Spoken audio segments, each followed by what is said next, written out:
ya impian setiap orang ya, mungkin pengennya tuh kalau udah jadi agent properti punya milik kantor sendiri gitu, malah merugi gitu. Sempet nggak mau di dunia properti lagi sih setelah saya coba jalanin di Brighton. Wah, luar biasa. Kita punya jaringan cukup luas gitu. Wah, itu yang kita bisa closing di Bali contohnya. Saya pernah closing di Bali, pernah closing di Medan, pernah closing di Batam.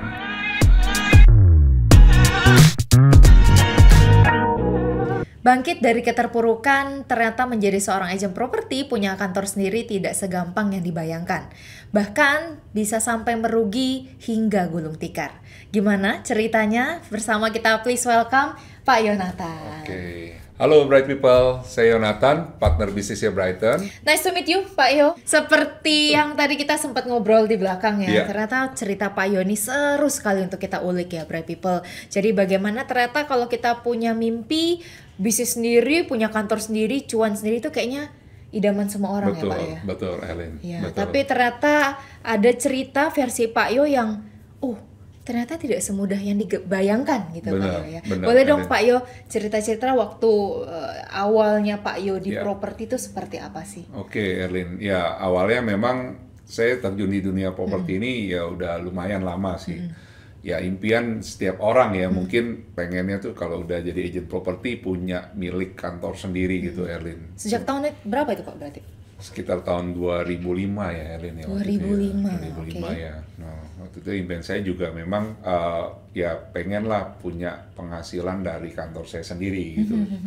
Cuma ternyata ya tidak semudah itu sih, Erlin, untuk punya kantor sendiri. Saya juga nggak terlalu berpikir panjang, pikirnya punya modal. Saya sudah expert di bidang properti, saya coba mau buka sendiri, ya mungkin waktu itu join sih sama teman-teman Join-in ya. juga. Nah, kemudian ya malah merugi gitu. Saya juga nggak dapat, ya artinya nggak dapat keuntungan dari situ semua. Ya dari situ sempat juga saya beralih ke profesi yang lain, Elin. Sempat terpuruk jadinya, sempat nggak mau di dunia properti lagi sih, karena membuat saya nggak punya uang gitu. Ini Pada saat itu. Ini nggak punya uang tapi ceritanya bisa sambil ketawa-ketawa ya. Karena sudah lewat ya Pak Sudah ya. lewat ya, Kayaknya kalau masanya. waktu momen di masa-masa terpuruk Ya. terus wah itu gimana tuh Pak? Maksudnya sampai merugi tuh kenapa? Apa memang nggak ada penjualan? Betul. Atau karena cost yang dikeluarkan lebih besar dibandingkan yang di earn? Apa gimana tuh? Iya, jadi yang pertama saya juga nggak punya manajemen secara sistem manajemennya tuh nggak ada tuh, Erlin. Jadi ya mengalir aja, kita operasional juga jalan ya. Tim marketing kebetulan memang waktu itu juga nggak terlalu banyak ya, cuma beberapa orang di sana. Dan kita sendiri yang punya kantor juga harus fight untuk jualan, untuk menghidupi kantor kita sendiri. Karena kalau kita nggak jualan ya kantor kita nggak hidup. Karena kan tentunya promosi tetap jalan, kayak banner, kayak zaman dulu tuh ada brosur ya, Erlin. Nah itu kan kita tiap minggu tuh sebar brosur, ya banner juga kita harus support ke marketing juga. Nah itu sih salah satu cost kita yang lumayan cukup besar ya. Nah cuman harusnya kan ada pemasukan juga dari tim marketing terutama gitu. Cuman ini kok nggak masuk gitu. Saya merasa kok buka kantor bukannya impiannya saya, bukannya akan tambah besar, malah kayaknya kok kayak tambah kecil dan mengecilkan kantong saya juga gitu. Mengecilkan kantong saya juga ya. Saya berpikir, waduh ini mungkin ada salah konsep ya. Mungkin waktu itu zaman itu mungkin masih agak muda kali ya, Erlin. Jadi pakai emosi kali ya. Maksudnya lebih ke power untuk membuktikan bahwa saya bisa nih buka kantor sendiri gitu. Ternyata ya hasilnya belum ada sih waktu itu, Erlin. I see, iya. Tapi memang ini menarik ya, apalagi untuk teman-teman yang lagi nonton mungkin kepikiran nih sekarang lagi nyari bisnis apa ya yang saya punya modal, mungkin saya bisa bayar SDM ya kan, material udah punya gitu ya, nggak apa-apa lah, nggak punya experience di properti, bisa bayar orang tuh, punya kantor sendiri, tapi ternyata nggak semudah itu.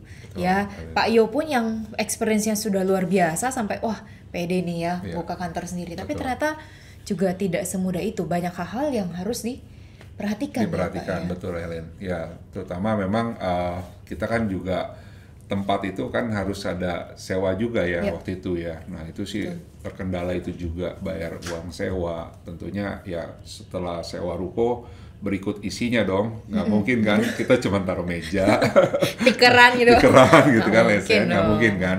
Tentunya kita harus ya pasang AC, ada interior dan lain-lain, itu kan harus dipenuhi juga ya. Tentunya orang-orang yang di dalamnya ada admin, ada office boy, ya itu harus kita sediakan juga kan untuk buka satu kantor. Ya tentunya dengan berjalannya waktu ya pada saat itu saya berpikir juga ya 1 tahun pertama oke lah, mungkin merugi gitu kan. Mungkin next di tahun berikutnya nih saya akan mendapatkan yang namanya orang usaha nggak mungkin dong langsung menyerah gitu kan. Saya waktu itu ya cobalah keluar uang lagi sedikit untuk ini kan kantor memang waktu itu lagi agak menurun. Saya keluar lagi uang sedikit sama partner saya untuk survive lagi nih, supaya survive lagi. Ternyata makin nggak survive, makin terpuruk lagi karena ya itu sih kita nggak punya satu sistem yang memang ya kayak apa merekrut tim kayak gitu-gitu ya, branding. Kita cuman kayak konvensional ya, sebar brosur ya, kita nggak ada berpikir rekrut tim gitu ya untuk jadi bagian kita lagi.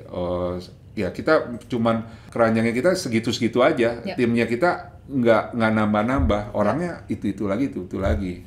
Ya mohon maaf juga mereka juga nggak berkembang sama sih. Saya juga merasakan kasihan di mereka juga di sini udah lama, penghasilannya juga nggak naik-naik ya. Saya juga merasa bersalah juga gitu kalau mereka nggak survive di bisnis ini.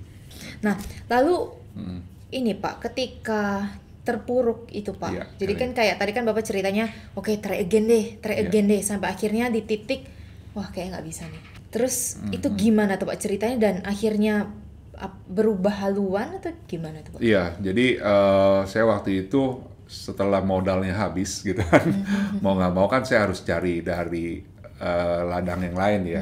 Jadi karena saya dapur tetap harus ngebul juga, saya juga harus tetap makan gitu.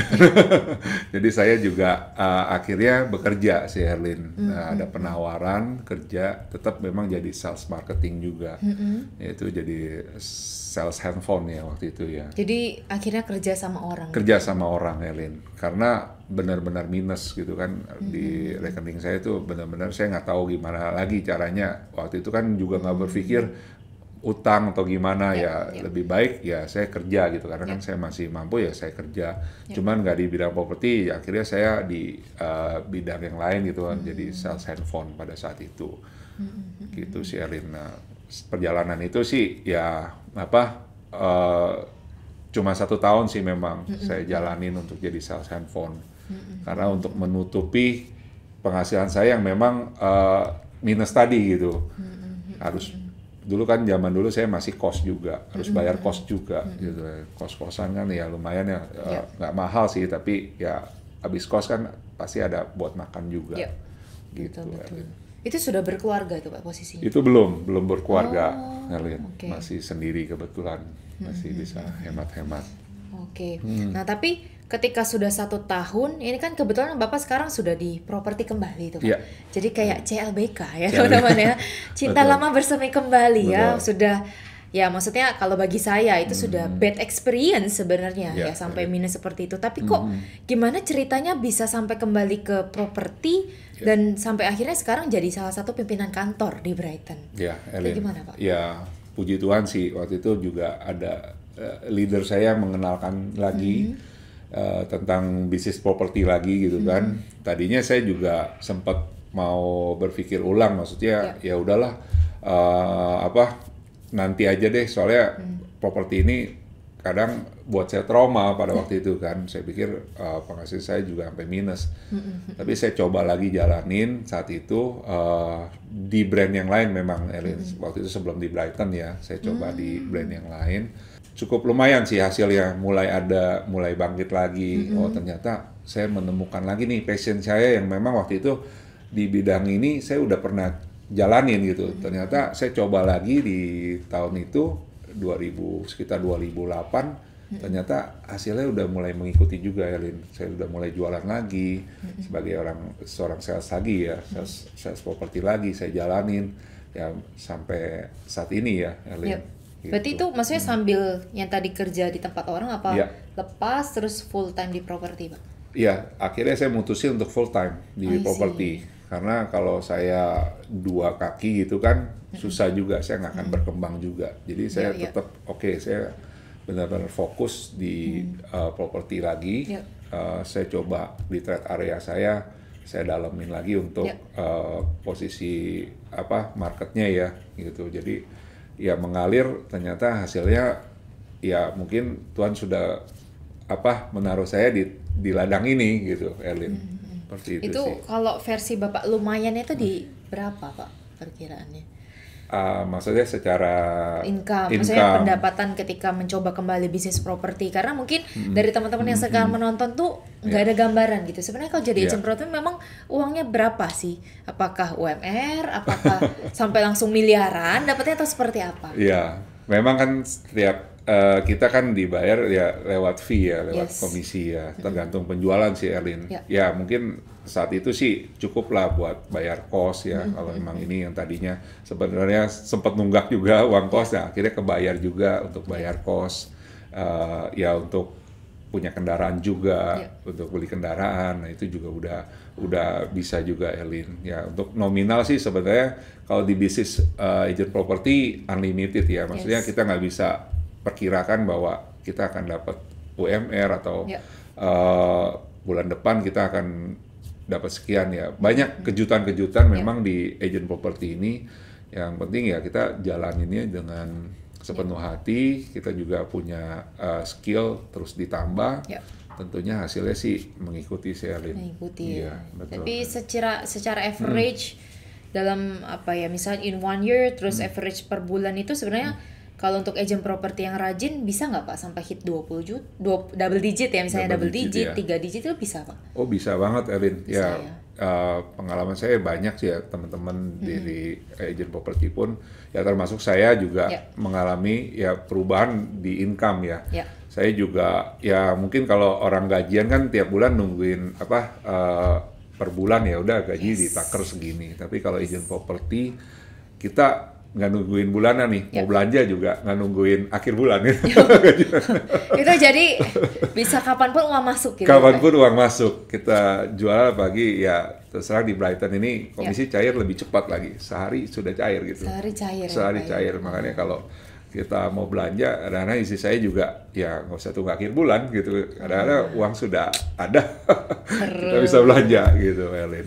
Seru. Gitu jadi kayaknya kalau jadi agent properti nggak ada tanggal tua ya Pak? Nggak ada tanggal tua, muda terus tanggal. Terus ya, wah menarik ya. Betul. Nah, terus tadi kalau waktu di brand lain, and then ceritanya kok sekarang tiba-tiba di Brighton, singkatnya Erlin, gimana tuh Pak? Oke, jadi sekitar 7 tahun yang lalu ya saya dikenalkan dari leader saya sih tentang bisnis Brighton gitu kan, Erlin. Ya, saya rasa cukup menarik ya. Awalnya kita juga dari brand yang satu pindah ke Brighton ini kan, waktu itu ya berpikirnya ya udahlah mungkin saya coba menjalankan dulu, mungkin namanya brand itu sama aja gitu Erlin ya. Agent properti ya gitu-gitu aja gitu memang. Paling beda-beda nama. Beda-beda gitu nama lah, jualan sama rumah-rumah juga gitu. Ternyata setelah saya coba jalanin di Brighton, wah luar biasa. Saya tuh kayak tuh nggak boleh dibawa terus. Saya dibawa naik terus gitu sama Brighton. Itu dibawa naik terus? Dibawa naik terus, karena pertama ya Brighton mengajarin kita ya pertama trainingnya tuh sangat luar biasa, training, coaching, ya support sistemnya yang saya rasain ya, maksudnya bahwa wah luar biasa nih, saya dipromosikan maksudnya dalam arti ya kayak di support terus lah dari Brighton, dari terutama juga aplikasinya ya. Tuh Brighton tuh banyak inovasi terus yang tadinya kita nggak berpikir di dunia properti ya gini-gini aja lah, iklan ya paling itu aja lah gitu kan. Ternyata Brighton punya satu langkah lagi di depan. Saya merasa kita terus naik nih, kita kayaknya kalau kita lagi kayaknya nggak bisa santai gitu, dalam hati nggak bisa, malas, tapi Brighton ingetin lagi, Ya. kita malah saya juga Jadi berasanya, keep growing ya, iya, Pak ya. keep growing gitu. Keep growing ya, Betul. dari segi finansial. Finansial tentunya, saya juga ya dari support systemnya sama kekompakan timnya gitu kan, kita punya jaringan cukup luas gitu. Wah itu yang kita bisa closing di Bali contohnya, saya pernah closing di Bali, pernah closing di Medan, pernah closing di Batam. Kok bisa ya semudah itu? Itu Bapak bolak-balik ke Pak? Oh enggak. Keliling kota, keliling Indonesia. Enggak, itu karena kita sesama Brighton ya, saya referral ke sana, ya saya nggak perlu ke sana, tinggal saya percayakan ke teman-teman Brighton yang di sana, di luar kota, di Bali, contohnya kemarin tiba-tiba saya dapat masuk aja dari rekening, udah closing ternyata klien yang saya titipin tiba-tiba closing gitu, saya nggak menyangka aja gitu, maksudnya tadinya saya pikir ya udahlah saya titip aja klien. Di mana itu Pak? Itu di daerah Canggu ya, Bali. Villa Bali, daerah Bali. Nah itu dia mereka titip villa. Memang sudah pernah ditangani agent lain. Mereka bangun, klien saya bangun, ternyata belum laku juga. Tapi terakhir saya titip ke agent Brighton di sana, laku loh, cepet. Cuman dalam waktu hitungan ya 2 minggu ya, saya dikabarin, Pak Yo udah closing. Wah, saya bilang cepet banget ya. Jadi tidak hanya dapat ucapan terima kasih ya Pak, tapi dapat komisi juga. Dapat komisi juga. Wah, betul, seru ya. Seru. Oke. Nah, ini enaknya ya, ternyata bisa closing antar kota tanpa harus ke kota kotanya. tersebut. Betul. Gitu ya. Terus ya orang-orangnya juga, maksudnya agent-agent Brighton-nya juga sudah expert ya, mereka di sana udah melayani ya, cukup puas sih pelanggan klien saya juga merasa cukup terlayani ya oleh salah satu agent di sana gitu. Oke, nah itu enaknya ya. Tadi kalau kita udah ngobrol-ngobrol, ternyata cuannya tanpa batas. Terus ternyata di Brighton juga kita nggak hanya fokus di satu titik. Pak Yo di Jakarta nggak hanya bisa jualan di Jakarta, tapi ternyata bisa di kota-kota di mana Brighton berada. Nah itu kan enaknya nih Pak ya. Kalau nggak enaknya apa Pak? Challenge di properti itu apa sih? Di properti ya, ya mungkin ya teman-teman agent di luar sana juga merasakan juga ya, pertama mungkin pernah juga di PHP-in klien ya. Kita kan agent memang udah bekerja sepenuh hati, ternyata kliennya ya ada sesuatu hal biasa mundur atau apa. Terus, tapi itu sebagai marketing ya, harusnya marketing, normal ya? Normal sih. Tapi kalau biasa orang-orang baru merasa terpukul tuh biasa tuh. Tidak terima. Merasa aduh gak closing gitu kan, dikit lagi padahal udah depan mata, ternyata mereka kena gak jadi closing, batal closing. Ya tapi buat saya sih itu bagian dari pengalaman ya, maksudnya dari perjalanan. Nah, menurut saya sih kalau tantangan itu ya yang kayak hal-hal seperti itu termotivasi lagi dari kitanya lagi sih, Elin. Gimana memanage-nya ya, dari segi emosi mungkin ya. Kalau ngomong nggak enak sih, kerja apapun juga pastilah ada yang nggak enaknya. Ya mau kerja di perusahaan juga pasti kan ikut atasan, dimarahin segala macam, pasti ada nggak enaknya. No easy money lah. Iya, no betul. easy money. Betul, pasti ada Elin. challenge-nya. Ada challenge-nya. Gitu, kita coba lagi ya. Pasti klien menemukan lah klien yang pas. Yes, yang itu pasti. tantangannya ya. Jadi Benar. untuk Anda yang mungkin pengen join bisnis properti, coba-coba, tapi jangan lupa ya pasti ada tantangannya. Tergantung bagaimana kita deal dengan challenge-challenge tersebut. Betul. Oke, nah ini seru banget ya ngobrolan kita sama Pak Yo hari ini. Tapi ngomongin tentang sudah menjalankan bisnis properti Pak, ini kan berarti kalau hitungannya udah more than 10 years ya Pak ya? Iya, kurang lebih ya udah. Wow ya, itu gimana tuh Pak? Maksudnya mimpi-mimpi yang sudah jadi nyata bersama bisnis properti bareng Brighton tuh apa aja Pak? Oke, Lin, yang pertama ya dulu saya awalnya udah punya rumah sebenarnya, cuman saya nggak berpikir ya udahlah rumah satu lantai aja cukup, pikiran dengan anak-anak gitu kan. Ternyata di bisnis Brighton ini saya sekarang udah bisa bangun rumah nih, Erlin, gitu, lumayan lah dapat rumah lagi gitu kan. Nah, terus yang kedua, dulu tuh kalau mau jalan-jalan ke luar negeri kan pakai uang sendiri nih, Ellen. Terus saya juga nggak jalan-jalan terus tuh karena pakai uang sendiri. Mikir sayang uangnya gitu, sayang gitu. Tapi tiap tahun saya achieve nih luar negeri. Wow. Ya akhirnya Udah kemana aja, Pak? ya waktu yang sama Brighton saya ke Thailand, sudah ke Thailand, kemarin ke Korea, Ya. ke Taiwan. Nah udah saya jalanin, ya itu juga benar-benar free sih dari Brighton. Free. Dan keluarga juga cukup senang ya bisa ajak keluarga jalan-jalan Sama keluarga, sama keluarga, Erlin. Wow. Sama keluarga, dan mereka juga happy gitu. Ya. Oh ternyata bisa tahu negara-negara lain gitu kan, yang tadinya ya kita cuman paling pergi dekat-dekat aja Ya, gitu. ya, Ternyata dengan berjalannya waktu, setiap tahun saya bisa achieve di Brighton, dapat jalan-jalan ke luar negeri, dan itu benar-benar gratis, free dari penginapan sampai tiket pesawatnya gratis, Erlin. Gitu. Lalu sekarang dengan Bapak kan setahu saya juga seorang kepala di Iya. satu kantor ya Pak ya. Iya. Nah itu Erlin. berarti monthly cost-nya apakah lebih kecil dibandingkan yang dulu atau gimana tuh Pak? Oh, kalau di Brighton ini ya, kalau di Brighton sih kita partner, Erlin. Memang ya itu enaknya di Brighton sih, modalnya memang benar-benar 0 rupiah.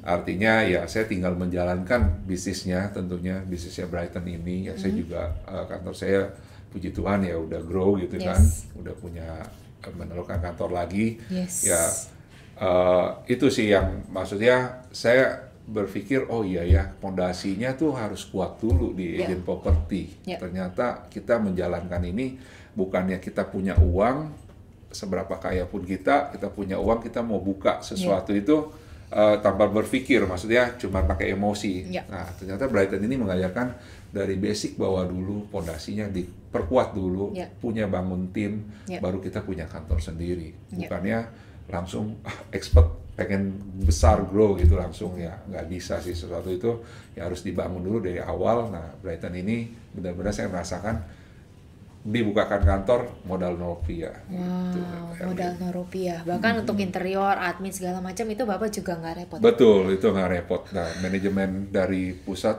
Brighton yang memanage semua itu. Jadi tiap dari trainingnya mereka gitu, saya nggak, ya maksudnya dalam arti saya nggak harus ini terus kan, training mereka terus, mereka dapat training terus dari pusat, pengetahuan tentang administrasi, legalitas pun mereka juga harus tahu.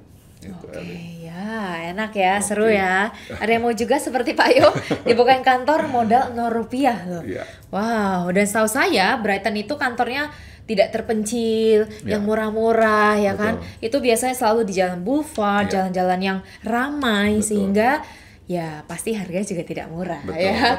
Dan itu enaknya ternyata berbisnis, berpartner bareng Brighton. Nah, oke, Pak Yo, kalau untuk kedepannya nih Pak, apa yang menjadi mimpi Bapak yang akan dicapai untuk kedepannya? Oke, Erlin. Ya, saya sih punya impian.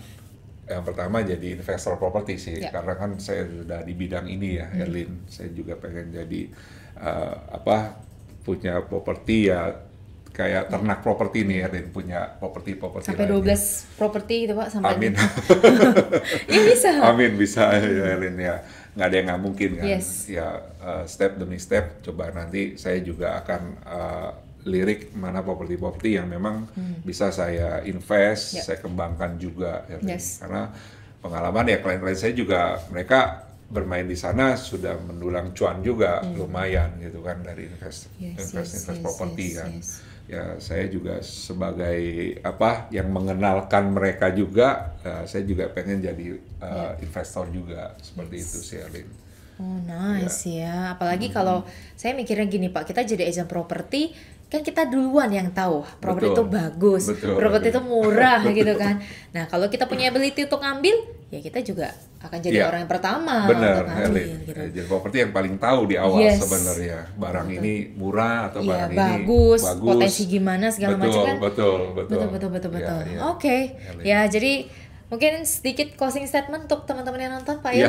Buat teman-teman yang di luar sana mungkin yang berpikir lagi mau coba bisnis properti, yang berexperience mungkin mau buka kantor sendiri, ya mungkin pengalaman saya menjadi tolak ukur juga ya buat teman-teman di sana. Kenapa nggak coba join di bisnisnya Brighton ini yang memang sudah modalnya minim, resikonya juga minim, dan hasilnya juga maksimal. Ya, Oke, so Oke. thank you so much Pak Thank Yo you, for Elin. sharing. Sama-sama. Ya, untuk Anda yang ingin tahu lebih banyak cerita-cerita mimpi jadi nyata versi Brighteners, bisa langsung cek di YouTube channel Brighten Real Estate. Jangan lupa di like, komen, dan subscribe. Pantengin terus, akan banyak cerita-cerita seru lainnya mimpi jadi nyata. Dan siapa tahu cerita versi Anda yang akan kita bahas di next video. Thank you so much Oke, Pak Yo thank you, Elin. for sharing. Dan Thank you. sampai ketemu di video-video selanjutnya. Saya Erlin. Saya Yonatan. Bye-bye.